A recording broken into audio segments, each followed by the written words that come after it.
Visible to everyone?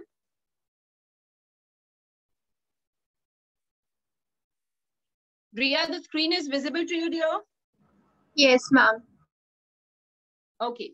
We are not afraid to die if we can all be together. This is a story by Gordon Cook and Alan East.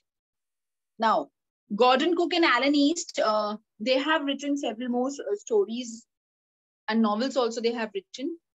Their stories are basically very touching ones, somewhere which touch the emotional aspect of mankind. They relate to those stories. Now, this is a story about an old businessman who is the narrator of the story. 37-year-old businessman who is the narrator of the story. Now, he and his wife, Mary, right? Mary and the author, Mary and this businessman, both of them, they were very passionate to go for a voyage around the world on their ship. So they got a long wooden hull and they made a ship. The name of the ship they kept as Wave Walker, right? A very nice name. They kept it as a Wave Walker. Now the couple had two children, a boy by the name of Jonathan, who was 6 years of age, and girl by the name of Suzanne, who was 7 years of age. So the two children, they took their two children also along with them on the sea voyage. Now, sea voyage was like a dream for both of them. So they had put in a lot of efforts, a lot of, money they had collected to make that ship, and then to gather people, the people who had experience of sea voyages, who could help them at the time of trouble in taking the ship, in sailing the ship and predicting the weather and everything. All these things are required for a sea voyage, right? So they hired those people and then they left for this sea voyage. The whole family started sailing from Plymouth, England. Plymouth is a place in England on July 1976. Now, the initial phase of the journey from Africa to Cape Town was awesome. It was a lovely journey. The experience was very well. The weather was pleasant throughout, so they had a good time. Now, while heading east, along with the two newly hired crewmen, so two crewmen they had hired along with them, right? So in total, there were 6 men on the ship now. Strong waves hit them and their survival became a question. So what the trouble, when they say we are not afraid to die if we can all be together, why they're talking about death and so? Because they were in trouble. The trouble here was the sea storm, right? The sea waves were very huge and the sea was struck by a storm.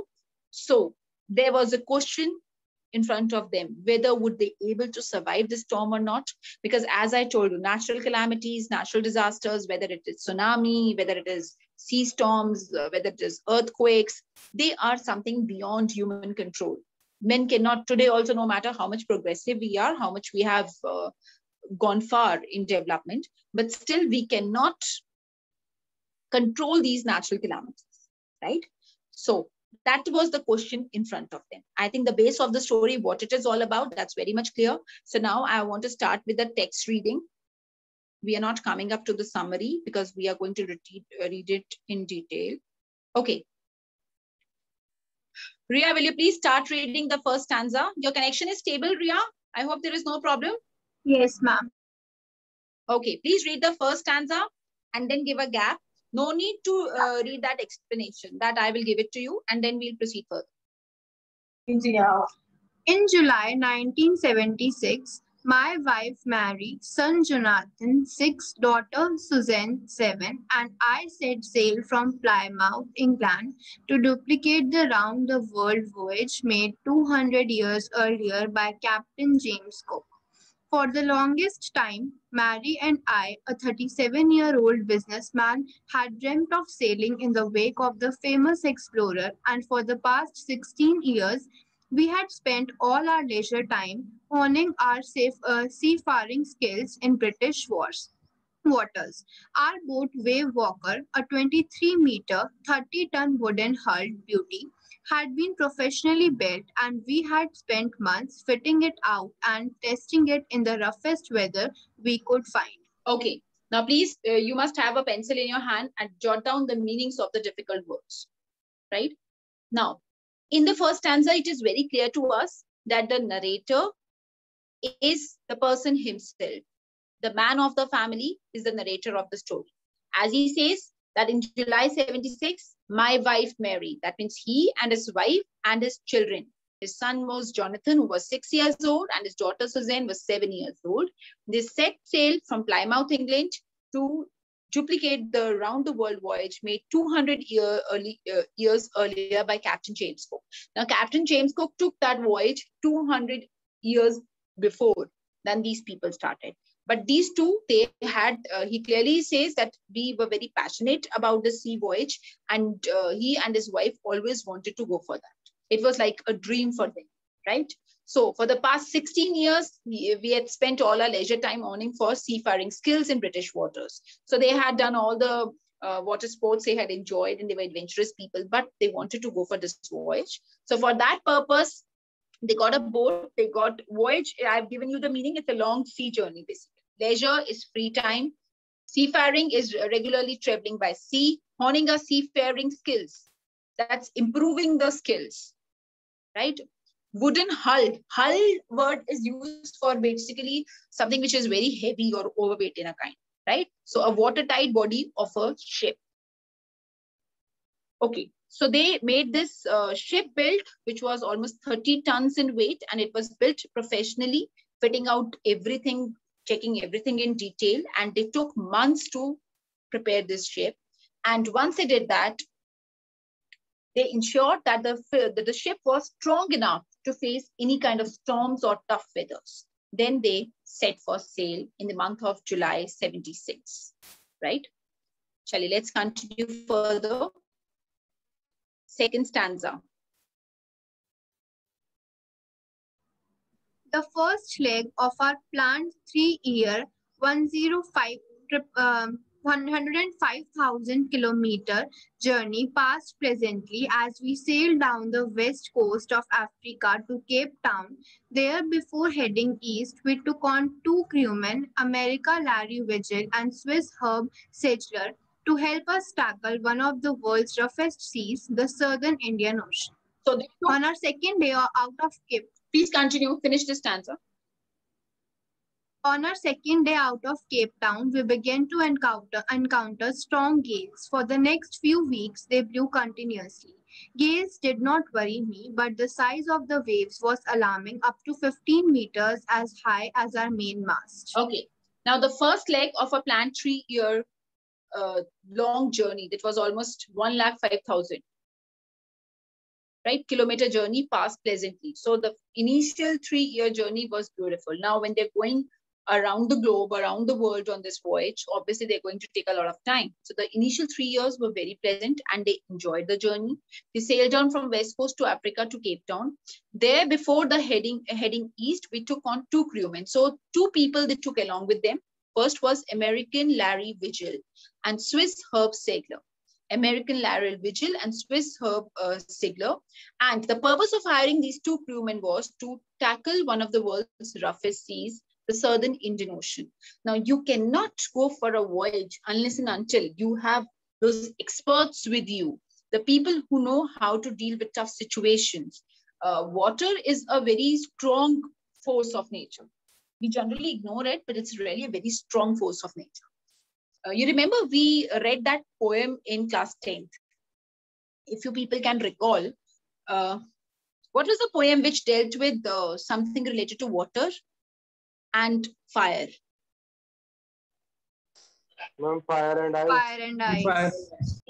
Yes, exactly. It was fire or ice, right? So with this, you can understand that how strong an element in water is. So it causes big disasters. In general, we people are living in plains. We are not close to the coastal area. So we have not much idea about it. We just know about that what we hear and see in the news or we read in the newspapers. But actually, it's a very strong force. So in order to go for a voyage, you definitely need people who are experts from this field, who have experience of dealing with such problems, sea problems, right? It is also related to the troubles caused in the sea. It could be related to anything. It is related to sea animals. They might face the weather conditions, the icebergs. There are ample of problems. So the experts only know how. So they hired these two people. Then on the second day out of Cape Town, we began to encounter strong gales. Gales is a very strong wind with full force that is known as gales. So for the next few weeks, the gales blew continuously. Gales did not worry me, but the size of the waves was alarming. He says that the strong winds was nothing to worry about much, but the size of the waves was very high. Big waves used to come in front of the ship, almost up to 15 meters high as our main mast. So 15 meters was almost the size of the ship also, right? So that was something which was a matter of concern. Please continue. To start from December 25. December 25 found us 3,500 kilometers east of Cape Town. Despite atrocious weather, we had a wonderful holiday complete with a Christmas tree. New Year's Day saw no improvement in the weather, but we reasoned that it had to change soon. And it did change for the worse. At dawn on January 2, the waves were gigantic. We were sailing with only a small storm jib and we were still making 8 knots. As the ship rose to the top of each wave, we could see endless enormous seas rolling towards us, and the screaming of the wind and spray was painful to the ears. To slow the boat down, we dropped the storm jib and lashed a heavy mooring rope in a loop across the stern. Then we double lashed everything, went through our life raft grid, attached lifelines, donned oilskins and life jackets, and waited. Okay. Now, December 25 found us 3,500 kilometers east of Cape Town. Now, despite atrocious weather, we had a wonderful holiday complete with the Christmas tree. Now, they were expecting that the situation would change in the new year, just like we did in 2021. We were expecting, now the corona is over. Now 21 is going to be a normal year, like every year, and not the harshful 2020. But our expectations were all in vain. Rather, 21 was more harsh than 2020.